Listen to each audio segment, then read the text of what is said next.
Hello, everybody out there. I'm Justin Longo, co-founder of Liberty on the Rocks, and with me in studio is Larken Rose, anarchist, author, activist guy who is on his last speaking tour ever. And so his last stop on his speaking tour is Denver, Colorado, where we are right now. We are in the Independence Institute offices using their videocast studio. So we greatly appreciate Independence Institute for opening their arms to Liberty on the Rocks. We appreciate that. So today we're going to be talking to Larken about the differences between the minarchist libertarians and the anarchist libertarians. And Larken happens to be an anarchist libertarian. I happen to be an anarchist libertarian, but we both were for a long time not anarchist libertarians. And so there was a point at which we discovered that being a minarchist, somebody who believes in a night watchman state, was not enough for us to feel comfortable, and so we made the transition. And so having Larken Rose in studio, I wanted to talk to him about that transition and how we might be able to get other folks on our side and get through that transition, because it could be a painful one. So Larken, I want to start this conversation off by saying what I hear quite often, which is those minarchists, and we'll define minarchy as somebody who believes in a limited government, perhaps a constitutionalist, somebody who thinks that we need a state for police and fire and law courts and things like that. Right. So what I hear from a lot of people is minarchists and anarchists, that's a very small percentage of degree. The minarchist believes in the market, believes in the efficacy of the market about 95% of the time. We anarchists believe in 100% of the time. That's only a 5% difference. Like, why can't we all just get along? Aren't we all just fighting for the same liberty? I hear this a lot, and I think you have a problem with that sentiment. So what is your problem with that sentiment? Well, the idea that we have a common enemy, like being able to point to something and saying there's something wrong with that, doesn't particularly impress me. I mean, it's easy to say, this isn't working. And so a lot of minarchists say, well, we both agree that this isn't working, so let's go say how loudly this isn't working.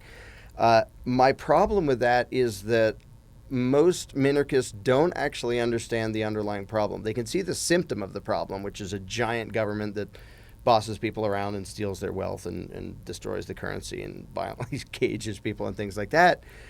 But they still miss the underlying cause. And it's not enough. Like, I don't doubt their intentions, and I don't think, they want to evilly rule the world. I don't think they're the bad guy, but I think there's a lack of understanding of the underlying problem and therefore the underlying solution. And if they don't get that right, basically they will try the same thing that's been tried for thousands of years and never works, which is trying to create a government that works for the people. And of course, that's what the Constitution pretended it was going to be, and that's what limited government advocates always want. It's just going to serve us, it's just going to protect us, it's just going to do these certain things. And if we agree, if between minarchists and anarchists we agree it shouldn't do this or this or this or this or this or this or this, can't we just focus on getting it to not do that? And the problem with that is, if you want it to do these three things, it's going to end up doing them all. Because the moment it's authority, the moment you imagine government to be legitimate and you give it power and you give it the power to tax, the fact that you, one of the subjects, says, you can take my money, but only for these things, it's going to remember you can take my money. It's going to forget, but only for these things. Because as soon as you put it above you, it will grow into a thing that is beyond your control. Right. That's something we hear quite often, is the limited government position is big government is bad, but government isn't bad. Yeah. And you're saying that if you say that big government is bad, but government itself isn't bad, you've given away the whole game. And a limited government cannot stay limited. It eventually expands and grows. And so what do you think is the underlying problem with the minarchist position of limited government, that they fail to see that their government always has to, by reflex, grow to be this gigantic monstrosity? Because they leave the seed in there that will always grow into a monster, which is the belief in authority and authoritarianism. And they want it to be little, but what they want doesn't particularly matter. And the problem is when people they want an authority to be the good guy. They want an all-powerful thing just to protect us. Not to be mean, just to protect us. And so they want to create a thing that's more powerful than normal people. And they'll say this, I don't trust normal people. We want something bigger and more powerful than them to stop those bad guys. And then you build that, and then you suddenly realize, oh, it's also bigger and more powerful than me. And then once that institution is there, the ultimate paradox and insanity of minarchism is, I don't trust people to run their own lives, and therefore we need a thing bigger and stronger than those normal people that I don't trust to keep them in line, run by those people that I don't trust to run their own lives. And it's often in the language you'll actually see that they haven't really thought about. We need government because I don't trust people. And the obvious response is, well, what species is government? Because if you're taking some of the people you don't trust and giving them lots of power because you don't trust them, that doesn't make any sense. But the way minarchists talk, they still speak, and I did for years when I was a minarchist, they still speak as if it's going to be something with more virtue and more wisdom than the human beings who are in it. Even though history shows us the exact opposite. The worst people around will be first in line to be in a position of power to control others. So the intention is good, but the intention of the communists was good. The intention of the fascists was good. We need an all-powerful thing to make society be the way it should be. But the moment there is that all-powerful thing, what that all-powerful thing will care about is the all-powerful thing. And the subjects become livestock. And if you start with a little one, it'll take a little while longer, but it's still going to be an all-powerful thing that cares about itself and inherently an enemy of humanity. If a minarchist says, I feel very strongly about the abilities of the market to provide 95% of goods and services, but the last 5%, I can't comprehend how it might happen. I don't get how a market for fire protection might work. As long as we have this mechanism called elections or voting, doesn't that mechanism prevent the kind of runaway growth that you're talking about? Not at all, not in any way.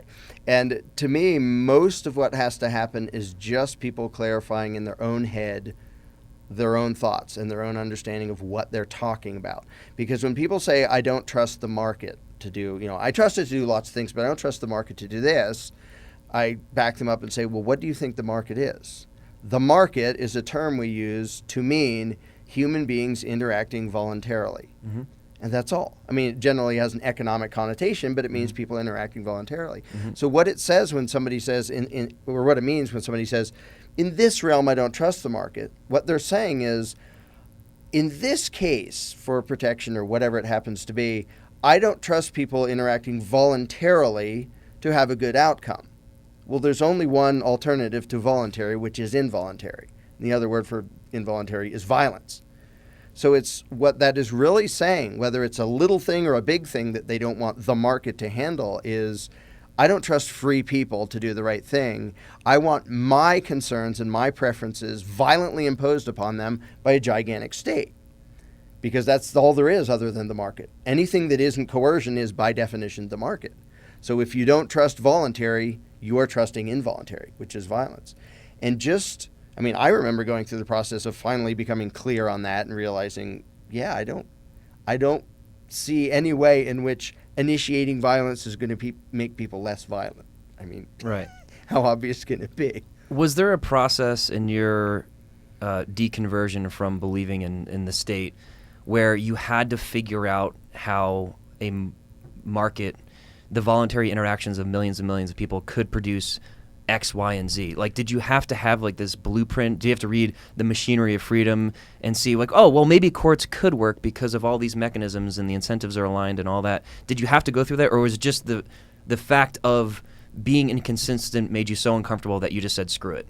Yeah, for me it was I was dragged down a route, kicking and screaming, trying to hang on to my statism, that most of the anarchists I know didn't go down that route. Most of them seem to get there by comparing, all right, society with government, society without, how would they work? What, which would end up better? The economic considerations of, we could do things this way, which is a perfectly valid way to get there. I accidentally got there a completely different route by figuring out that it's impossible for government to be legitimate. An analogy I often use is there isn't a question of, will Christmas work better with Santa Claus or without Santa Claus? There isn't a Santa Claus, and pretending there is not going to make Christmas work. There isn't a legitimate government. There can't be, and I can prove it really easily. My book, The Most Dangerous Superstition, proves it 3 different ways in all of 10 pages. And once you accept that we cannot create a legitimate ruling class, instead of saying, oh my gosh, what would happen without it? You just go, oh, well, we don't have it. Let's start being responsible adults and figuring out how to deal with each other without it. It really is just, it's a psychological crutch that people use to get out of the responsibility of being adults. Because, I don't want to have to think about taking care of the poor or protecting me. Let's have some big authority that does it. It's a complete cop-out.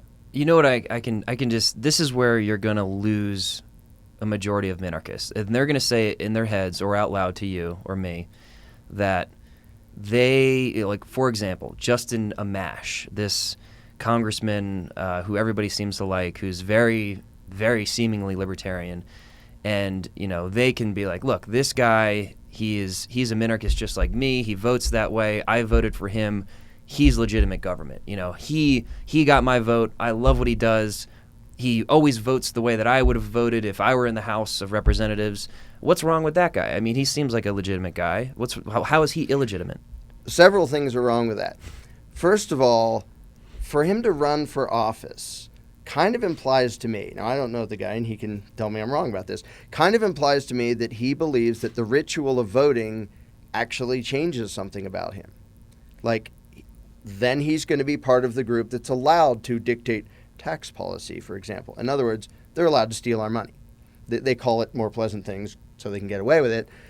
And the fact that he says, he might say something like, well, I want to lower taxes drastically. In other words, I want to steal a whole lot less of your money than the rest of those guys want to do.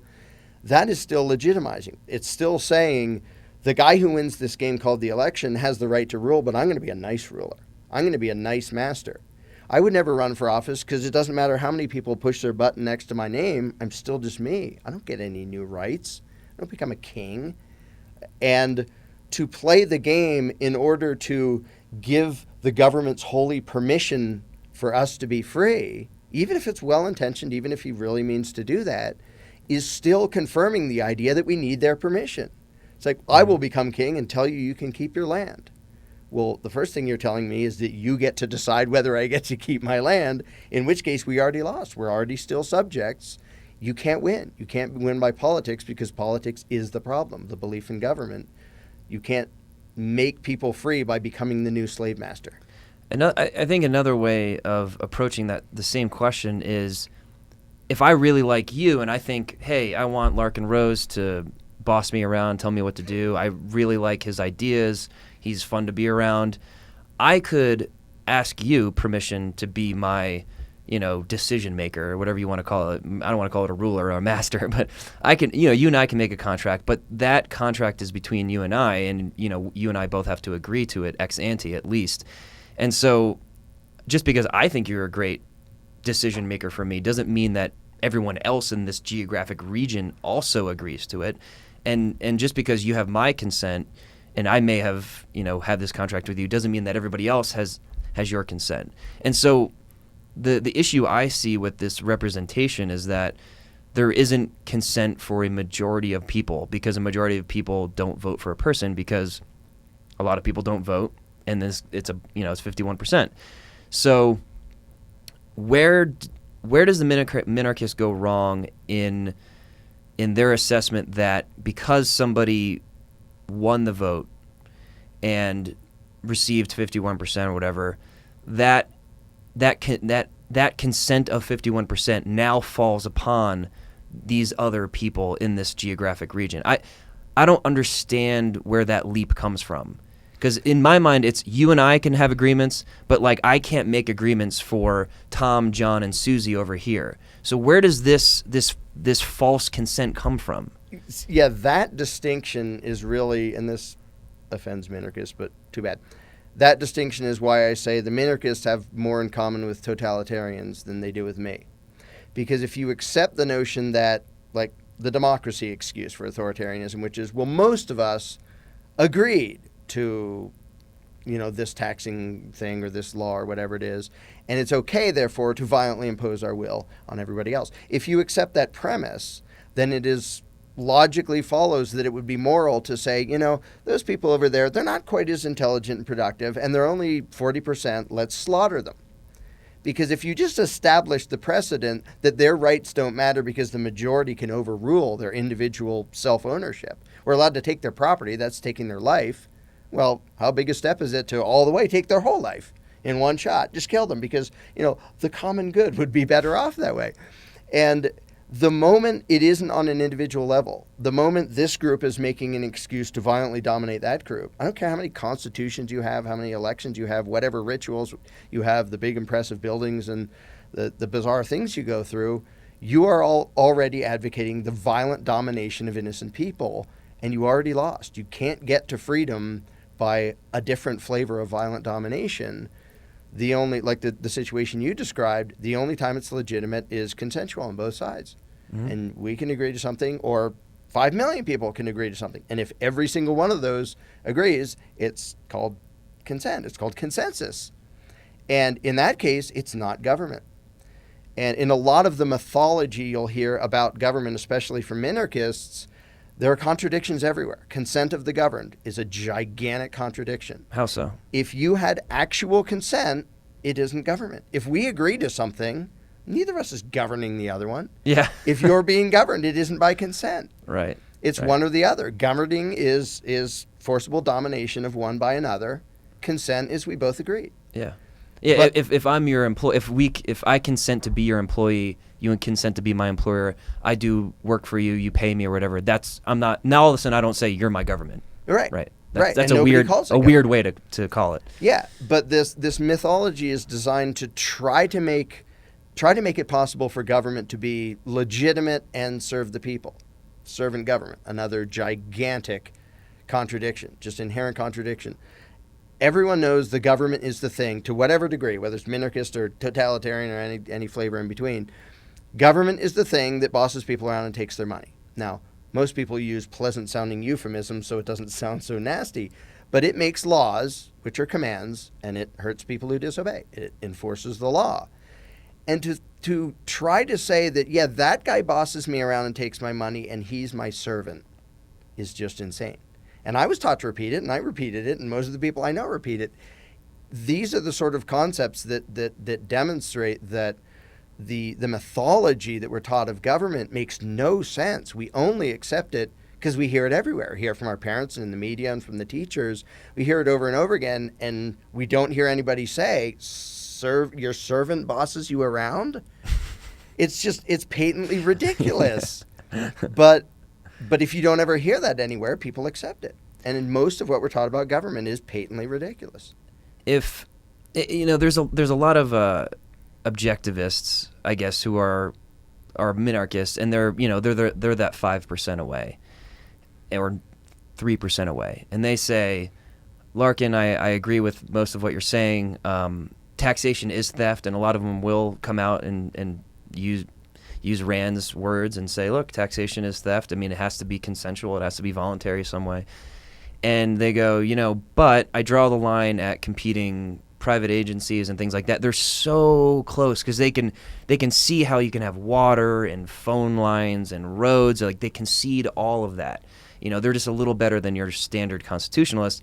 And they just say, but we have to have this monopoly on violence because you cannot have a market in violence. I hear that all the time. You can't have a market in violence. How do you get through to those people that are like that final 2% away? See, all I want from the objectivists and the constitutionalists and the minarchists is be consistent in what you're saying.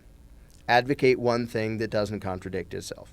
And to the objectivists who say that, I say, all right, so you have your monopoly on defensive force, and our neighborhood over here says, you're kind of expensive, and we don't think you do the best job in the world, and you're not going to force us to pay for it. Apparently, kind of. Sometimes it's hard to get objective voluntary to say, taxes. Yeah. To be entirely clear on that. So we're going to have our own police force. In other words, we're going to compete with you, and you don't have a monopoly anymore. What are you going to do about it? Now, you have two options. End government by saying you can do that, or become an aggressor by saying you can't do that. And they don't want to say either one. So they try to hold the two competing ideas in their head and pretend they don't hugely clash. It's like the minarchists or constitutionalists who say we just want a government that protects individual rights, and we need to tax you in order to do that. So you're going to threaten me with violence to take my money to protect my rights. If you just remove the conflicts and the contradictions, that's how I became an anarchist. I was a minarchist, and I kept noticing contradictions and removing them. And one day I removed one and realized, poof, government's gone. Yeah. The moral, justifiable, rational organization that was left did not deserve the term government anymore. Didn't have a monopoly, couldn't tax, couldn't legislate, didn't have authority. It was just people organizing, in which case there's no reason to call it government anymore. And that's where you have to end up when you remove all the contradictions. Every single person who believes in government still has contradictions in their heads, because you cannot believe in authority without holding competing, diametrically opposed concepts in your head. It can't be done. I think that's a great way to approach the objectivist, is saying, if in this objectivist world of voluntary taxation, whatever the heck that is, and a monopoly on defense force, if Larken and Justin get together and say, look, we can do a better job of arbitrating disputes and protecting the neighborhood or whatever, you're left with two options, and that's it. One makes you an anarchist, and one makes you a totalitarian. Yeah. Which side are you on? Right. And I think that's, to me, I don't know if I were an I don't know what I would say. I mean, but so I think that's a great way of putting it. Finally, before we wrap up, because I don't want to make this too terribly long. What are some of your books that you have available, and what are some of the concepts inside those books that somebody might be interested in? And where do you see yourself in the future? What are you doing from now on? The most important book I've ever written is called The Most Dangerous Superstition, and it's about the belief in authority. And I'm not spoiling the punchline. It says that on the second page. And it goes through how people believing in authority and the idea that you can have a legitimate government makes almost everybody betray their own moral codes and their own values and what they care about and what they want. And that's why I see hope is the minarchists don't want to be evil. I mean, devout communists don't want to be evil. I mean, there may be some sociopaths who are an exception, but the problem is not that they're trying to be evil. It's that the belief in authority is such a temptation and such a way to trick almost everybody, whether you're talking about the politicians or their enforcers with badges who, turn into violent monsters, or even their subjects who take pride in, well, I pay my taxes and I obey the law, and they think that equals being a good person. How the belief in authority takes this huge group of people, most of whom are good and have good intentions, and ends up having them fuel and empower a giant parasitic, violent, evil beast called government. And it isn't because they're evil. If I thought everybody was evil, I wouldn't try and talk them out of it. It would never work. I would run and hide in the mountains somewhere. And you have nice mountains here to hide in. Might come here to hide them. It's that this superstition of authority that we're taught tricks good people into fueling evil. And my book, The Most Dangerous Superstition, goes through the different groups of people and how it does that on a very specific level for the different groups. I also have a novel called The Iron Web, which is, it has a lot of the same ideas, but inside a story that lots of people seem to think is fun in and of itself. Like, I didn't want just some lame, stupid story as an excuse to put some ideas out. And people can go on Amazon and see what other people said about it, and I'm rather pleased with the reviews it's gotten so far. What do you have coming out? Anything coming out soon? It'll be a while till the next one's done. I'm coming out with a sequel to The Iron Web. It'll be called Recourse 6. It'll be pretty controversial. Cool. But we need that. And then the other major thing I'm working on it would take too long to explain. It's basically an interactive thing that will take the place of me talking to somebody one-on-one about their belief system. And it's really just a way for somebody to re-examine their own brain and make sure there aren't inconsistencies in there. It's not just me telling somebody, you're inconsistent. It's Right. you get to decide. You get to look inside your own head and examine your own belief system. And if you see something wrong, you get to decide what to do about it. You know? Where can somebody go to buy one of your books? They're available at larkenrose.com, which is LARKENROSE.com, and they're also available on Amazon. Perfect. Well, Larken, we appreciate you being in the studio. Check back with us at libertyontherocks.org to see the latest from Liberty on the Rocks. Liberty on the Rocks has our own YouTube channel. We've got a Larken video already up there. We're going to have a Larken video from tonight's event with him at his last speaking engagement here in Denver, Colorado. So please check back with us at libertyontherocks.org to see what we're doing and find a chapter near yourself. All right, till next time.